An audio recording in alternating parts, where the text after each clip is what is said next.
Hello my dear student, नमस्कार। कैसे हो आप सभी ठीक होंगे। तो कल के हमने लेक्चर में जो है ह्यूमन एनाटॉमी एंड फिजियोलॉजी की कुछ टर्मिनोलॉजी के बारे में जाने थे। आज के इस लेक्चर में हम जो है उन्हीं टर्मिनोलॉजी के बारे में आगे जानेंगे। हमने कल के लेक्चर में बेसिकली जो है वो एनाटॉमी फिजियोलॉजी में टर्मिनोलॉजी का क्या महत्व है, एनाटॉमी फिजियोलॉजी की टर्मिनोलॉजी क्या है, एनाटॉमी एंड फिजियोलॉजी क्या है, उनके बारे में देखे थे। एनाटॉमी क्या है, फिजियोलॉजी क्या है, साइटोलॉजी क्या है, और कुछ टर्मिनोलॉजी को समझे थे हम। हिस्टोलॉजी को भी हम डिस्कस किए थे कल की क्लास में। इसके अलावा जो है हम स्प्लेनिंकोलॉजी को भी डिस्कस किए थे कल की क्लास में।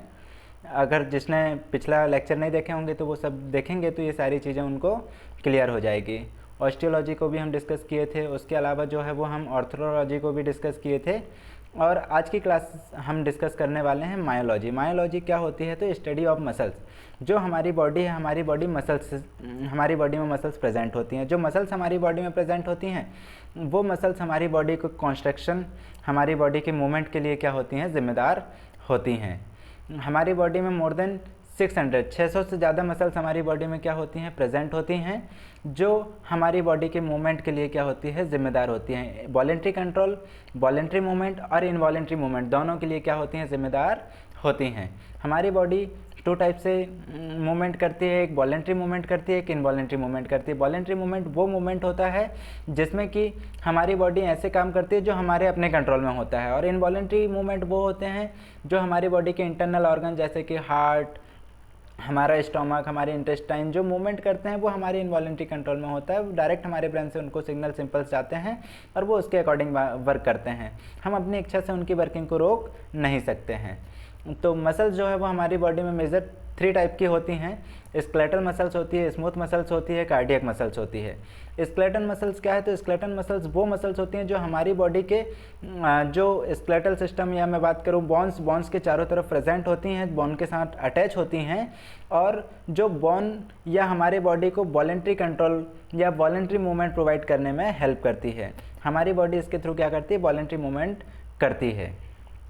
स्मूथ मसल्स की अगर बात करूं तो स्मूथ मसल्स क्या होते हैं? तो स्मूथ मसल जो है वो हमारी बॉडी के इंटरनल ऑर्गन्स जैसे कि हमारी बॉडी का स्टोमक, हमारी बॉडी के लंग्स, हमारी बॉडी के इंटेस्टाइन, ऐसे जो इंटरनल ऑर्गन्स जो बॉडी कैविटीज़ में प्रेजेंट होते हैं। हमारी बॉडी में बेसिकली 5 कैविटीज़ होती हैं, 5 कैविटीज़ होती हैं। जो मेजर कैविटी होती है जैसे कि cranium cavity, thoracic cavity, abdominal cavity, pelvic cavity और स्पाइनल कैविटी। इन कैविटीज़ में जो ऑर्गन प्रेजेंट होते हैं वो स्मूथ मसल से मिलकर बने होते हैं। वहीं अगर मैं कार्डियक मसल्स की बात करूं तो कार्डियक मसल जो है वो बेसिकली स्पेसिफिक किस में प्रेजेंट होती है? तो वो हार्ट में प्रेजेंट होती है, जो ब्लड को पंप करने में हेल्प करती है। और ये जो स्मूथ मसल्स और कार्डियक मसल्स दोनों जो मसल्स हैं ये हमारे इनवॉलेंट्री मूवमेंट के लिए ज़िम्मेदार होती हैं, ये हमारे वॉलेंट्री कंट्रोल में नहीं होती हैं। तो मसल्स की स्टडी को हम क्या कहते हैं? मायोलॉजी कहते हैं। यहाँ पे देखो, ये आपके सामने जो है एक मसल्स का क्या बनाया गया है? डायग्राम दिखाया गया है। आप इस डायग्राम को समझ के जो है मसल्स कैसे हमारी बॉडी में प्रेजेंट होती है और हमारी बॉडी में मसल्स का क्या फंक्शन होता है, आप इसको देख के इमेजिन कर सकते हो। मैं अगला जो मेरे पास डायग्राम है मैं उसमें आपको क्लियरली ये सारी चीज़ें एक्सप्लेन कर सकता हूँ। यहाँ पे देखो, ये जो बॉडी कैविटीज़ हैं और उसके अलावा जो हमारे बॉडी के पार्ट हैं, जैसे कि यहाँ पे ये स्ट्रक्चर देखना आप, ये जो स्ट्रक्चर यहाँ पे जो स्केलेटन मसल्स प्रेजेंट है, कौन सी मसल्स प्रेजेंट है? स्केलेटन मसल्स प्रेजेंट है। ये जो स्केलेटन मसल्स हैं ये हमारे बोन्स के चारों तरफ प्रेजेंट है ना। और ये हमारी वॉलेंट्री मूवमेंट जिसमें हम अपनी मर्जी से काम करते हैं। जैसे मैं अभी लिख पा रहा हूँ तो अपनी मर्जी से लिख पा रहा हूँ, अगर मैं चल पाता हूँ तो अपनी मर्जी से चल पाता हूँ। तो ऐसे मूवमेंट के लिए जो है वो हमारे स्केलेटन मसल्स जिम्मेदार होती हैं। अगर मैं स्मूथ मसल्स की बात करूं तो जैसे कि स्टोमक, जैसे कि इंटेस्टाइन, यहाँ पे कौन सी मसल्स प्रेजेंट होती है? यहाँ पे स्केलेटन मसल्स है और यहाँ पे जो है स्मूथ मसल्स है। कौन सी मसल्स है? स्मूथ मसल्स है। तो ये जो स्मूथ मसल्स हैं, ये स्मूथ मसल्स जो है वो क्या करती हैं? ये जो मसल्स हैं वो क्या करती हैं? तो ये जो मसल्स हैं ये भी अगर बात करूँ तो मूवमेंट के लिए ज़िम्मेदार होती हैं, लेकिन इनकी वर्किंग जो वो हमारे इनवॉलेंट्री कंट्रोल में होती है। मतलब ये हमारे ब्रेन से आने वाले सिग्नल्स के अकॉर्डिंग काम करते हैं। हम इनकी अपनी इच्छा से इनको काम नहीं करवा सकते, इनकी वर्क को हम कंट्रोल नहीं कर सकते। और अगर मैं कार्डियक मसल्स की बात करूं तो कार्डियक मसल्स जो है वो सिर्फ कहाँ प्रेजेंट होता है, हार्ट में प्रेजेंट होती हैं, जो हार्ट के कंस्ट्रक्शन और रिलैक्सेशन के लिए जिम्मेदार होती हैं, हार्ट को पंप करवाने का काम करती हैं और हमारे बॉडी में ब्लड को सर्कुलेट करने में हेल्प करती है। तो आई होप आपको यहाँ पे समझ में आया होगा। आगे हम बढ़ते हैं, हमारे पास है न्यूरोलॉजी। न्यूरोलॉजी क्या होती है? तो neurology is the study of nervous system, जो हमारी बॉडी का नर्वस सिस्टम जो हमारी बॉडी के कंट्रोल और कोऑर्डिनेशन में क्या करता है, हेल्प करता है, जो हमारी बॉडी का कंट्रोल और कोऑर्डिनेशन कंप्लीट करता है या कोऑर्डिनेशन करने का काम करता है, उसे हम क्या कहते हैं, हमारी बॉडी का नर्वस सिस्टम कहते हैं। और उन नर्वस सिस्टम की स्टडी को हम क्या कहते हैं, न्यूरोलॉजी कहते हैं। अगर मैं नर्वस सिस्टम की बात करूं तो हमारे बॉडी के नर्वस सिस्टम में मेनली 3 पार्ट प्रेजेंट होते हैं, ब्रेन होता है, स्पाइनल कॉर्ड होती है और नर्व्स होती हैं। ब्रेन जो है वो कमांड सेंटर होता है जहां पे निर्णय लिए जाते हैं, डिसीजंस लिए जाते हैं। स्पाइनल कॉर्ड जो है वो हमारे स्पाइनल कैविटीज़ में थोरेसिक वर्टिब्रा जो होते हैं हमारे, या जो हमारे वर्टिबल कॉलम होता है, वर्टिबल कॉलम के अंदर की तरफ में जो कैविटी प्रेजेंट होती है जिसे हम स्पाइनल कैविटी कहते हैं, तो उस स्पाइनल कैविटी में हमारे स्पाइनल कॉर्ड प्रेजेंट होती है। और वहीं नर्व्स की बात करूं तो नर्व्स जो हैं वो हमारे बॉडी के ऑर्गन्स में, हमारे बॉडी के ऑर्गन्स में, टिश्यू में प्रेजेंट होते हैं। जो इम्पल्स, जो सिग्नल्स वगैरह होते हैं, उन जो मैसेज पहुंचते हैं, उन मैसेज को क्या करते हैं, कैरी करके ब्रेन तक पहुंचाने का काम करते हैं। नर्वस सिस्टम जो है वो किसी स्टिमुलस या साउंड या हीट को के स्टिमुलस को क्या करते हैं, पहचान करते हैं, उसके पहचानते हैं और उसके सिग्नल्स को कहाँ पहुँचाने का काम करते हैं, वो हमारे ब्रेन तक पहुँचाने का काम करते हैं। और हमारा ब्रेन उसके अगेंस्ट जो है वो क्या पहुँचाता है, रिस्पॉन्स क्रिएट करने का या रिस्पॉन्स देने का काम करता है। और इस नर्वस सिस्टम की स्टडी को हम क्या कहते हैं, न्यूरोलॉजी कहते हैं।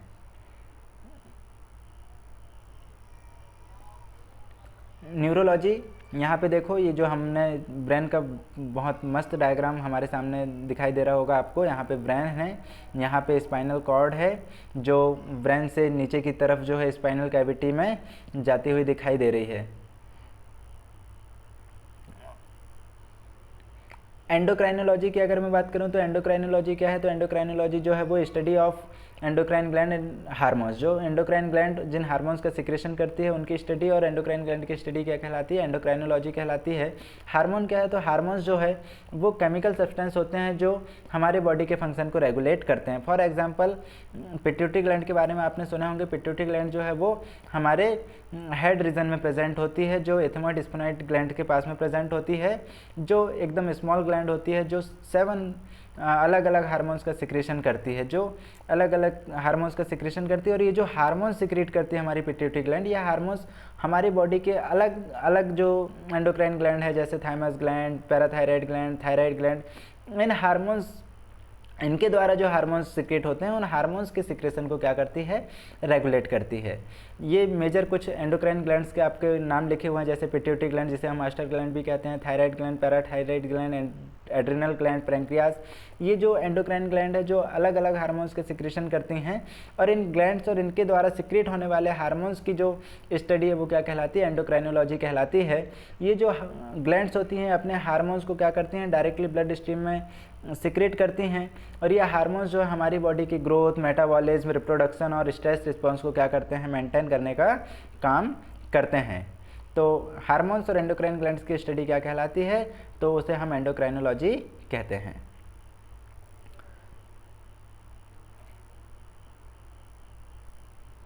आगे की तरफ आपको यहाँ पे ग्लैंड दिखाया गया है।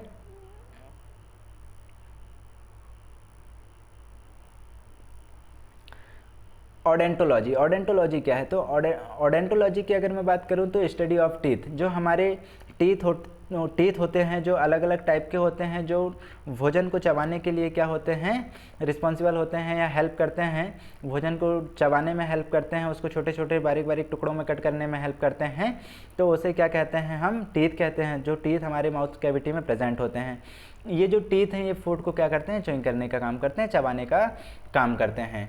इन टीथ की स्टडी क्या कहलाती है, ओडेंटोलॉजी कहलाती है। और एक एडल्ट ह्यूमन में जो है वो 32 परमानेंट टीथ प्रेजेंट होते हैं।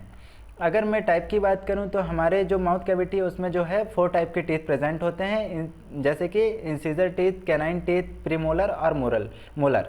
ये ऐसे 4 टाइप के टीथ हमारे जो है माउथ कैविटी में प्रेजेंट होते हैं, जो हमारे भोजन के च्युइंग करने के लिए या भोजन को छोटे छोटे टुकड़े में कट करने के लिए क्या करते हैं, हेल्प करते हैं, ये सारी वर्किंग कंप्लीट करते हैं। इन टीथ की स्टडी क्या कहलाती है, ओडोंटोलॉजी कहलाती है। ये आपको पता होना ज़रूरी है।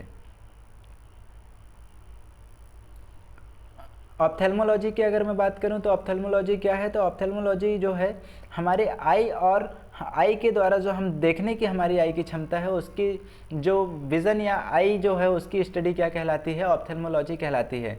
मतलब आँख की स्टडी क्या कहलाती है, ऑप्थेल्मोलॉजी कहलाती है।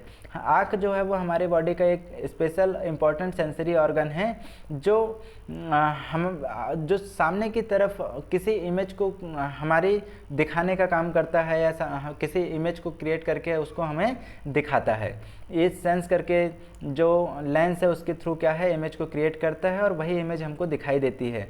तो उस आँख की स्टडी, उस आई की स्टडी को क्या कहते हैं, ऑप्थेल्मोलॉजी कहते हैं। आँख में अगर हम आई की मेन पार्ट की बात करें तो आई में जो है वो कॉर्निया प्रेजेंट होता है, लेंस प्रेजेंट होता है, रेटिना प्रेजेंट होता है, ऑप्टिक नर्व प्रेजेंट होती हैं।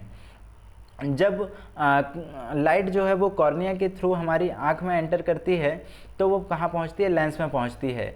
और उस टाइम पे जो है लेंस में क्या होता है, लेंस के थ्रू जो हमारी लाइट रेज पहुंची, फिर उसके बाद में जो है रेटिना में उसका क्या बनता है, इमेज क्रिएट होता है। और उस इमेज को जो है वो ऑप्टिक नर्व द्वारा कहाँ पहुँच, उस इमेज से जो क्रिएट होने वाले सिग्नल्स हैं उसको ऑप्टिक नर्व द्वारा कहाँ पहुँचाया जाता है, ब्रेन में पहुँचाया जाता है। और ब्रेन जो है फिर सिग्नल्स ब्रेन तक पहुँचते हैं और हमको ऐसा आभास होता है कि हमारे सामने इमेज कोई व्यक्ति है या कोई चीज़ें हमको क्या होती है, दिखाई दे पाती है।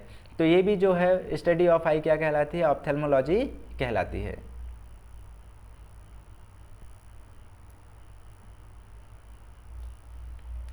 डर्मेटोलॉजी क्या है, तो डर्मेटोलॉजी का मतलब होता है स्टडी ऑफ स्किन, या स्किन की स्टडी क्या कहलाता है, डर्मेटोलॉजी कहलाती है। अगर मैं स्किन की बात करूं तो स्किन हमारी बॉडी का लार्जेस्ट ऑर्गन है, जो हमारी पूरी बॉडी को क्या किया होता है, कवर किए होता है।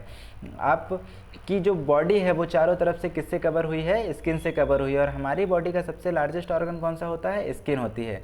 स्किन हमारी बॉडी में कई सारे फंक्शन परफॉर्म करने का काम करती है, जैसे कि प्रोटेक्शन अगेंस्ट इन्फेक्शन के अगेंस्ट हमारी बॉडी हमको प्रोटेक्ट करने का काम करती है, हमारी बॉडी का टेम्परेचर रेगुलेट करने का काम करती है, टच पेन और जो है वो टच और पेन और जो है ठंडे एरिया के लिए क्या होती है, हमारे सेंसेशन का काम करती है।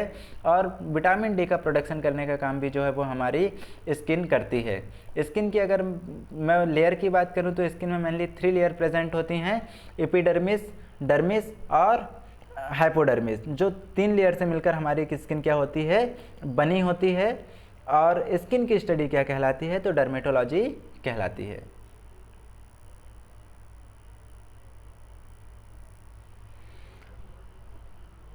ऑटोलैरिंगोलॉजी क्या होती है, तो study of ear, nose and throat. जो हमारे ईयर होते हैं, नोज होती है और जो थ्रोट है, उस थ्रोट की स्टडी क्या कहलाती है, ऑटोलैरिंगोलॉजी कहलाती है। ये जो ऑर्गन है ये करते क्या हैं, किस किस चीज़ के लिए रिस्पॉन्सिबल होते हैं, तो hearing, balance, breathing, speech, smell and taste के लिए जो ये ऑर्गन हैं ये रिस्पॉन्सिबल होते हैं। डॉक्टर जो है, डॉक्टर की फील्ड में इन्हें जो है क्या कहा जाता है, तो ENT स्पेशलिस्ट कहा जाता है। जो डॉक्टर इस फील्ड में स्पेशलिस्ट होते हैं, जैसे जो ईयर, नोज और थ्रोट के डॉक्टर होते हैं, उन्हें हम क्या कहते हैं, ENT स्पेशलिस्ट कहते हैं। तो ईयर, नोज और थ्रोट की स्टडी क्या कहलाती है, ऑटोलैरिंगोलॉजी कहलाती है।